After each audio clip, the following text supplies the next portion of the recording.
guys, so hari ni Yayasan Foodbank Malaysia kita teruskan dengan jajaran yang keempat, Kembara Tengkujuh Sumbangan CMB Foundation, di mana kali ini adalah jajaran yang terakhir.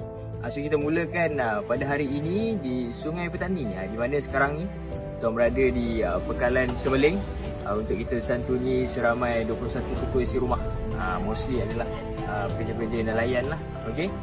So dan Alhamdulillah kali ini kita mendapat bantuan logistik daripada Angkatan Pertahanan Awam Malaysia Negeri Perlis untuk jajaran yang kali ini. Tapi ini di Sungai Petani dan lepas ni kita pergi Perlis.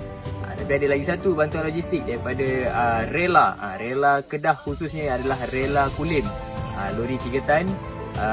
Mereka pun membawa barang sumbangan kita, tapi diorang akan standby di Perlis esok.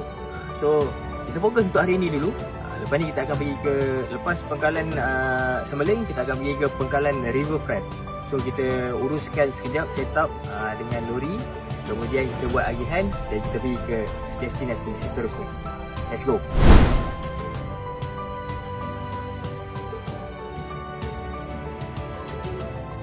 Okay guys, so tadi kita dah selesai di Pangkalan Semeling dan sekarang ni kita berada di Pangkalan Riverfront, Sungai Petani.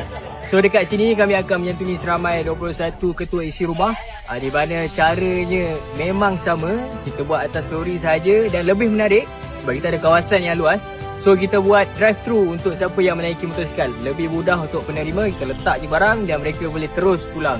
Okay guys, so memang agak-agak membantu sumbangan ataupun bantuan logistik daripada APM Perlis ini.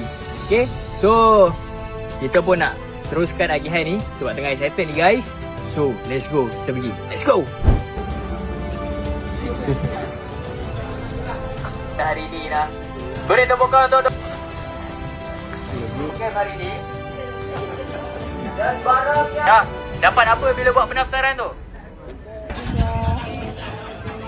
3 1 2 3. Pastikan 3 jenis barang. Kupon apa? Kupon yang Ni balik ke agak depan. Okay. Saya menang bakal. Menang bakal.